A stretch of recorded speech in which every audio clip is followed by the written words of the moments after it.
저는 30대 후반 워킹맘입니다. 초등 저학년, 유치원 다니는 딸 둘을 키우며 숨 돌릴 틈 없이 버티듯 살아가고 있어요. 아침엔 아이들 먹이고, 씻기고, 머리 묶이고, 등원시키고, 겨우 출근해서 회사 사람인 척 일하다가 퇴근 후엔 다시 육아 2라운드를 뛰는 삶입니다. 저희는 결혼할 때 양가 도움 한 푼 없이 맞벌이로 모은 돈과 전세 대출을 끼고 방 2칸짜리 작은 전세집을 마련했습니다.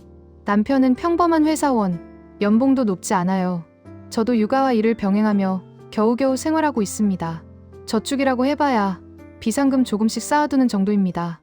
문제는 시댁입니다. 시댁은 시골에 있고 재산이랄 것도 없습니다. 근데 유독 한 가지에만 집착합니다. 바로 아들. 첫째 딸이 태어났을 때는 이렇게 말했어요. 첫째는 딸이어도 괜찮지. 다음은 아들 낳으면 돼. 둘째 딸이 태어나자 바로 이런 말이 따라왔습니다. 그래도 아들은 있어야 집안이 이어진다. 손자는 있어야지. 누가 제사 지내냐. 그때부터였습니다. 명절 때마다 전화만 하면, 집에만 오면 대화의 결론은 항상 아들이었습니다. 셋째는 무조건 아들이지. 딸만 둘이면 허전하다. 여자는 커서 시집 가면 남이야. 아들은 집을 지켜야지. 이 말을 들을 때마다 제 딸들 얼굴이 떠올랐습니다. 지금 내 눈앞에서 껴안고 있는 애를 정면으로 부정하는 말이구나. 저는 계속 말해왔어요. 저희는 둘이 적당해요. 경제적으로도 육체적으로도 안 돼요. 저 이제 몸도 예전 같지 않아요. 그럴 때마다 시어머니는 이렇게 받아쳤습니다. 애는 낳다 보면 다 키워지게 되어 있어. 옛날에는 5도 낳고 6도 낳았어. 시아버지도 한마디씩 거들었습니다. 그래도 집안에 아들 하나는 있어야 안 허전하지. 심지어 남편마저 점점 흔들리는 기색을 보이기 시작했어요. 어느 날 밤 남편이 조심스럽게 말을 꺼냈습니다. 우리 하나 더 낳아볼까? 부모님도 그러시고 나도 사실 아들 하나 있으면 좋겠다는 생각은 있어. 그 말을 듣는 순간 속에서 뭔가 확 치밀어 올랐습니다. 당신, 지금 우리 상황 뻔히 알면서 그런 소리가 나와? 대출, 교육비, 생활비 그게 다 누구 월급에서 나가는데? 남편은 애매하게 웃으며 말했어요. 그래도 어떻게든 되지 않겠어? 둘 키우나 셋 키우나 비슷하다고들 하던데. 당신 월급, 내 월급 다 합쳐도 대출금 갚으면서 겨우 버티는 거 알잖아. 둘만 키워도 식비, 학원, 보험 이것저것 빠져나가면 남는 거 거의 없는데 셋째까지. 그게 말이 돼? 남편은 대답을 못했습니다. 그냥 입을 다물고 TV 소리만 키웠죠. 그러던 어느 날 사건이 터졌습니다. 주말 시부모님이 갑자기 집에 온다고 했습니다. 저는 대충 눈치챘어요. 또 그 얘기 하겠지. 예상은 틀리지 않았습니다. 밥 먹고 과일 먹으면서 시어머니 입에서 자연스럽게 그 말이 나오더군요. 수진아, 아들 하나는 있어야지. 셋째는 낳는 게 맞아. 저는 처음엔 최대한 부드럽게 대답했습니다. 어머니, 저희 생활이 힘들어서요. 둘만으로도 충분해요. 애들도 벌써 많아요. 저희 힘으로는. 하지만 시어머니는 한술 더 뜹니다. 힘들긴 뭐가 힘들어? 젊을 때 낳아야지. 늙어서 낳을 거야? 그리고 아들은 꼭 있어야 한다니까. 순간 심장이 쿵 내려앉았습니다. 말투, 시선, 그 당연하다는 표정. 정말 저를 아이 낳는 기계 정도로 취급하는 느낌이었어요. 남편은 옆에서 눈치만 보고 있었습니다. 말을 보태지도 막지도 않고요. 그러다 시어머니가 제게 단정적으로 물었습니다. 셋째는 생각 있지? 그래야지. 너도 엄마면 그 정도는 해야지. 그 말에서 머릿속에서 뭔가 완전히 끊어졌습니다. 저는 깊게 숨을 들이쉬고 아주 차분하게 입을 열었습니다. 어머니, 그러시면 계산부터 해보실래요? 시부모님이 동시에 제 얼굴을 쳐다보며 눈을 동그랗게 떴습니다. 셋째를 낳으려면 이 집에서 절대 못 살아요. 지금 방이 2칸이라 아이가 셋이면 공간이 부족하죠.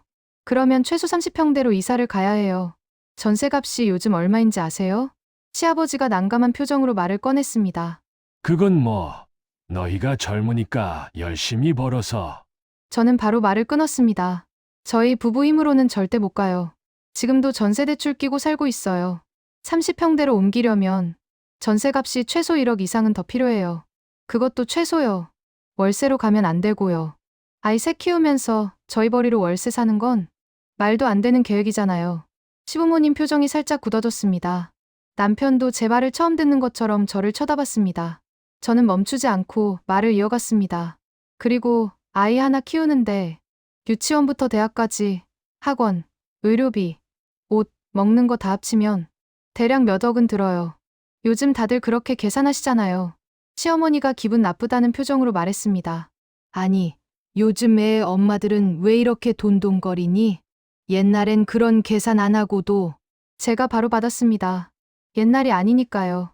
어머니, 옛날에는 사교육도 없었고, 집값도 이 정도가 아니었고, 경력단절이라는 말도 없었고, 노후도 지금처럼 개인 책임이 아니었죠. 근데 지금은요. 셋째를 낳으면 저는 거의 경력 끊겨야 해요. 그럼 저희 노후는요? 그건 누가 책임져 주실 건가요? 순간 거실에 공기가 얼어붙었습니다. 시어머니는 어이가 없다는 듯 웃더니 말했습니다. 그래도 애는 낳다 보면 어떻게든 크는 거야. 너무 요즘 애들처럼 계산만 하지 말고. 저는 그때 마지막으로 확실하게 선을 그었습니다. 셋째를 원하시는 건 시댁 쪽이니까. 집 마련 비용과 양육비를 시댁에서 책임지시겠다는 뜻으로 들어도 되는 건가요? 시아버지가 바로 손사래를 쳤습니다.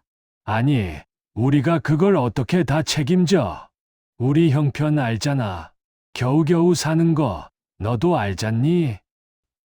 그쵸. 그래서 여쭤본 거예요. 저는 고개를 끄덕이며 아주 담담하게 말했습니다.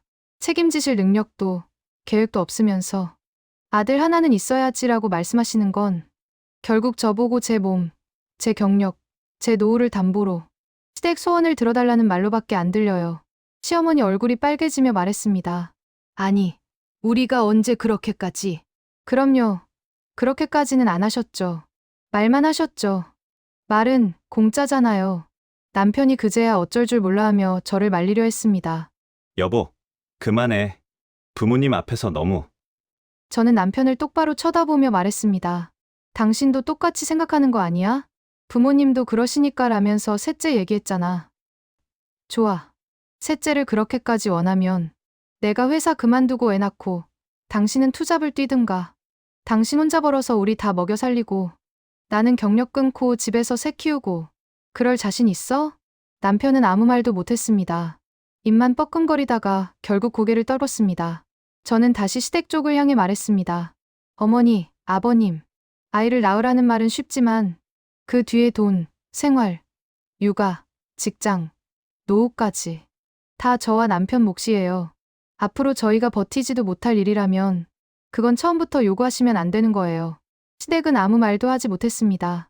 그냥 조용히 눈을 피하며 그날따라 유난히 빨리 준비를 하시더니 서둘러 내려갈 채비를 하시더군요. 그날 밤 남편이 조심스럽게 말문을 열었습니다. 여보, 오늘은 좀 심하지 않았어? 저는 피곤한 얼굴로 남편을 쳐다봤습니다. 내가 오늘 처음 그런 얘기한 것 같아? 몇 년을 참다가 몇 번을 돌려 말하다가 안 돼서 한 말이야. 당신은 부모님 눈치 보느라 내가 몇 번을 상처받았는지는 생각 안 해봤지? 남편은 한참 있다가 작게 말했습니다. 미안해. 솔직히 나도 아들 욕심이 없었다고 하면 거짓말인데 오늘 당신 얘기 듣고 현실이 확 와닿았어. 그래, 내가 지금 상황에서 셋째 얘기할 처지는 아니지. 그리고 정말 신기하게도 그날 이후로 셋째라는 단어는 집안에서 한 번도 나오지 않았습니다. 시댁에서도 남편 입에서도요. 그리고 저는 처음으로 속이 뻥 뚫리는 해방감을 느꼈습니다. 아이를 낳는 건 부부가 같이 책임지고 결정해야 할 문제지 누가 옆에서 무조건 있어야 한다고 강요할 수 있는 게 아닙니다. 특히 책임도 돈도 현실도 모르는 사람들이라면 더더욱요. 저는 그날 깨달았습니다. 말로 해서는 안 들을 사람들에겐 감정이 아니라 현실 계산서를 보여줘야 한다는 걸. 그리고 제 딸들을 지키는 선택을 한 그날이 제 인생에서 가장 속 시원하고 가장 잘한 선택 중 하나라고 지금도 확신합니다. 아이를 더 낳을지 말지는 부부 두 사람만의 결정이라고 생각합니다. 오늘의 이야기는 여기까지입니다. 여러분은 어떻게 생각하시나요? 비슷한 경험 있으시다면 편하게 댓글 남겨주시고 구독과 좋아요로 이야기로그와 함께 해주세요. 오늘도 들어주셔서 감사합니다.